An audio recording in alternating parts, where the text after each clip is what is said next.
Praise the lord. ప్రభు పేరిట మరొక దినంలోకి మీకు అందరికీ వందనాలు. ఈ దినం ప్రభు మన కొరకు ఏర్పాటు చేసుకున్న వాక్య భాగము అపోస్తలైన పౌలు గారు తిమోతి గారికి రాసిన 2వ పత్రిక 3వ అధ్యాయము 1-17 వచనాలు. అంత్య దినములలో అపాయకరమైన కాలములు వచ్చునని తెలుసుకొనుము. ఏలగనగా మనుషులు స్వార్థప్రియులు, ధనాపేక్షులు, బింకములాడువారు, అహంకారులు, దూషకులు, తల్లిదండ్రులకు అవిధేయులు, కృతజ్ఞత లేనివారు, అపవిత్రులు, అనురాగ రహితులు, అతి ద్వేషులు, అపవాదకులు, అజితేంద్రియులు, క్రూరులు, సజ్జన ద్వేషులు, ద్రోహులు, మూర్ఖులు, గర్వాంధులు, దేవుని కంటే సుఖానుభవం ఎక్కువగా ప్రేమించేవారు. పైకి భక్తి గల వారి వలె ఉండియు దాని శక్తిని ఆశ్రయించని వారునై ఉందురు. ఇట్టి వారికి విముఖుడివై ఉండుము. పాపభరితులై నానా విధములైన దురాశల వలన నడిపింపబడి ఎల్లప్పుడూ నేర్చుకొనుచున్నను సత్య విషయమైన అనుభవ జ్ఞానం ఎప్పుడునూ పొందలేని అవివేక స్త్రీల యొక్క ఎండ్లలో చొచ్చి వారిని చెరపట్టుకొని పోవారు వీరిలో చేరినవారు.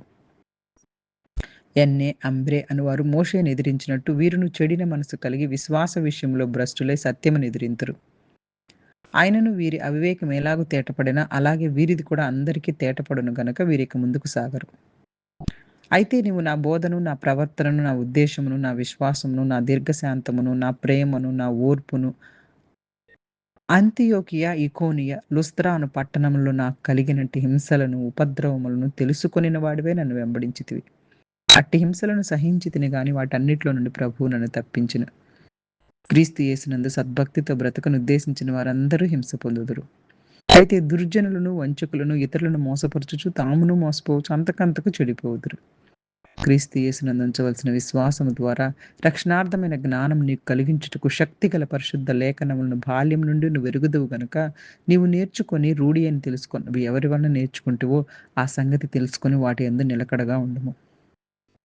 దైవజనుడు సన్నద్ధుడై ప్రతి సత్కార్యమునకు పూర్ణముగా సిద్ధపడి ఉండునట్లు దైవావేశం వలన కలిగిన ప్రతి లేఖనము ఉపదేశించుటకును, ఖండించుటకును, తప్పు దిద్దుటకును,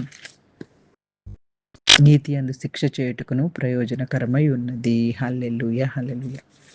పరిశుద్ధాత్మ దేవుడు ఈరోజు ఈ వాక్య భాగాల ద్వారా మనతో మాట్లాడడానికి ఇష్టపడుతూ ఉన్నారు. తిమోతి గారికి రాసిన 2వ పత్రిక 3వ అధ్యాయంలో అపోస్తలైన పౌలు గారు అంత్య దినాల్లో మనుషుల స్వభావం ఎలా ఉంటుంది, తప్పుడు బోధకుల ప్రమాదం మరియు దేవుని వాక్యం మహిమ గురించి తిమోతి గారికి బోధిస్తున్నారు. ఈ అధ్యాయం నేటి కాలానికైతే ఎంతో చక్కగా అన్వయించుకోవచ్చు. అంత్య దినాలు ఉన్నాయి. ఇప్పుడు మనం అందరం ఉన్న దినాలు అంత్య దినాలే. ఈ అంత్య దినాల్లో మనుషుల స్వభావాలు చివరి రోజుల్లో భయంకరమైన కాలాలు వస్తాయని చెప్పారు ఆనాడు పౌలు గారు పరిశుద్ధాత్మ శక్తితో. ఆ కాలాలు ఈరోజు మనం చూస్తున్నాం. మనుషులకు దేవునికి దూరమై స్వార్థపూరితంగా జీవిస్తారంట. వారి లక్షణాలు ఎలా ఉంటాయంటే తమను తాము ప్రేమించుకుంటారు, ధనాపేక్ష కలిగి ఉంటారు, గర్విష్ఠులుగా ఉంటారు, అహంకారులుగా ఉంటారు, దూషించేవారు, తల్లిదండ్రులకు అవిధేయులు, కృతజ్ఞత లేనివారు, అపవిత్రతని ప్రేమించేవారు, ప్రేమ లేనివారు, క్షమించని వారు, అపవాదులు చెప్పేవారు, స్వీయ నియంత్రణ లేనివారు, క్రూరులుగా, మంచిని బాగా ద్వేషిస్తారు, ద్రోహులుగా, తొందరపాటు, గర్వంతో ఉబ్బిపోతారు, దేవుని కంటే సుఖాలనే ఎక్కువగా ప్రేమిస్తారు. పైకి భక్తి రూపంగా ఉంటారు కానీ దేవుని శక్తిని మాత్రం వారు ఆశ్రయించరు. పౌలు గారు చెప్తున్న ఈ లక్షణాలు కేవలం అవిశ్వాసుల్లో కాదు, విశ్వాసుల మధ్యలో కూడా కనిపిస్తున్నాయి. అందుకే ప్రతి క్రైస్తవుడు తన జీవితాన్ని దేవుని వాక్యంతో పరిశీలించుకోవాలి. అటువంటి వారిని విడిచిపెట్టుము అని కూడా అంటున్నారు. అట్లాంటిగా పనిచేస్తున్న వారందరినీ విడిచిపెట్టేసే, చెడు ప్రభావానికి లోను కాకుండా మనం జాగ్రత్తగా ఉండాలంటే కొన్నిటిని విడిచిపెట్టమంటున్నారు.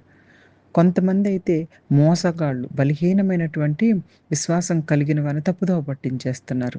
వారిలో ఉదాహరణకు ఇద్దరిని చెప్తున్నారు పౌలు గారు. ఎన్నే ఎంబ్రే. పౌలు మోషే గారిని ఎదిరించిన ఎన్నే ఎంబ్రేలను ఉదాహరణగా చెప్తున్నారు. వారు దేవుని కార్యాన్ని అడ్డుకోవడానికి ప్రయత్నించారు. తప్పుడు బోధకులు కూడా బయటకు భక్తి గల వారిలా కనిపించవచ్చు, కానీ వారి బోధలు దేవుని సత్యానికి విరోధంగా ఉంటున్నాయి. చివరికి వారి మోసం బయటపడిపోతుంది. ప్రతి బోధన బైబిల్ ప్రకారం పరీక్షించుకోవాలి. పౌలు గారి జీవితాన్ని ఒక మాదిరిగా పెట్టుకోమని తిమోతి గారికి తెలియపరుస్తున్నారు.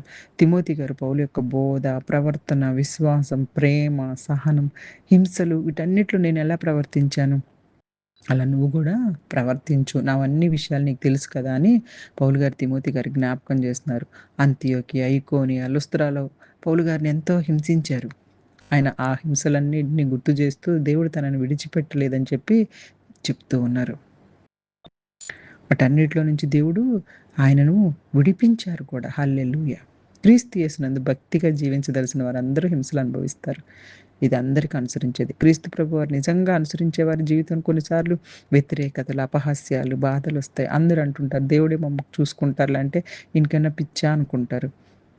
కానీ అవన్నీ కూడాను భరించాలని చెప్తున్నారు. దేవుడు తన ప్రజలను విడిచిపెట్టడు. కష్టాలొచ్చినా క్రీస్తుపై విశ్వాసం విడిచిపెట్టకూడదు. తిమోతి గారు చిన్నప్పటి నుండి పరిశుద్ధ గ్రంథాలు నేర్చుకున్నారు. అవే అతనికి రక్షణ మార్గాన్ని చూపించాయి. చిన్న వయసులోనే దేవుని వాక్యాన్ని నేర్పడం పిల్లలకి చాలా ముఖ్యం. దేవుని వాక్యం మనకు జ్ఞానాన్ని ఇస్తుంది. అవి యేసుక్రీస్తు ప్రభువారిపై విశ్వాసానికి నడిపిస్తుంది. దేవుని వాక్యంలో మనము స్థిరంగా ఉండాలి. ప్రతి లేఖనము దేవుని ప్రేరణ వల్ల కలిగినదే. ఇది ముఖ్యమైనటువంటి విషయం. దైవజనుడు సన్నద్ధుడై ప్రతి సత్కార్యము పూర్ణంగా సిద్ధపడి ఉండినట్లు దైవావేశం కలిగిన ప్రతి లేఖనం ఉపదేశించుటకు, ఖండించుటకు, తప్పుదిద్దుటకు, నీతిలో శిక్షనివ్వటానికి. బోధించాలి, సత్యాన్ని నేర్పించాలి, గద్దించాలి తప్పుల్ని.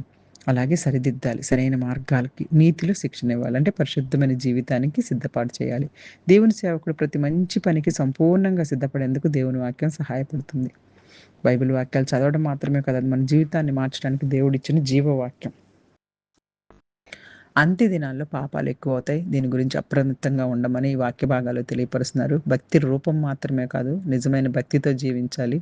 తప్పుడు బోధల పట్ల జాగ్రత్తగా ఉండాలి. క్రీస్తు కోసం జీవించే వారికి కష్టాలొస్తాయి. అయినా సరే దేవుని విడిచిపెట్టకూడదు. దేవుడు మనల్ని ఆటన్నిటిలో నుంచి ఆయన విడిచిపెడతాడు కాబట్టి మనం దేవుని విడిచిపెట్టకూడదు. చిన్నప్పటి నుండి దేవుని వాక్యాన్ని నేర్చుకోవడం అనేది ఎంతో విలువైంది. బైబిల్ దేవుని ప్రేరణతో రాయబడిన పవిత్ర గ్రంథం. దేవుని వాక్యం మనకు బోధించి, సరిదిద్ది నీతివంతమైన జీవితానికి సిద్ధపరుస్తుంది. హల్లెలూయా! హల్లెలూయా! ముఖ్యమైన వాక్య భాగం. ప్రతి లేఖనం దేవుని ప్రేరణ వలన కలిగింది. అది బోధించుటకు, గద్దించుటకు, తప్పును సరిదిద్దుటకు, నీతి అందులో శిక్షనిచ్చుటకు ప్రయోజనకరమైంది. కాబట్టి దానివల్ల దేవుడు మనుషుడు సంపూర్ణుడై ప్రతి సత్కార్యం పూర్తిగా సిద్ధపరచబడతాడు. ప్రతిరోజు బైబిల్ చదువుకొని ధ్యానం చేసుకోవాలి. ఏ బోధైనా దేవుని వాక్యంతో పరీక్షించుకోవాలి. పాప స్వభావాలు విడిచి క్రీస్తు స్వభావాన్ని ధరించాలి. కష్టాలొచ్చినా విశ్వాసంలో స్థిరంగా ఉండాలి. అంత్య దినాల్లో ప్రపంచం మారిపోయిన దేవుని వాక్యం ఎప్పటికీ మారిపోదు కాబట్టి పరిశుద్ధ గ్రంథాల్లో స్థిరంగుండి క్రీస్తుతో నమ్మకంగా జీవించాలని కోరుకుంటూ చిన్ని వాక్యాన్ని దేవుడు ఆశీర్వదించి దీవించును గాక. ఆమేన్. God bless you all. God bless you.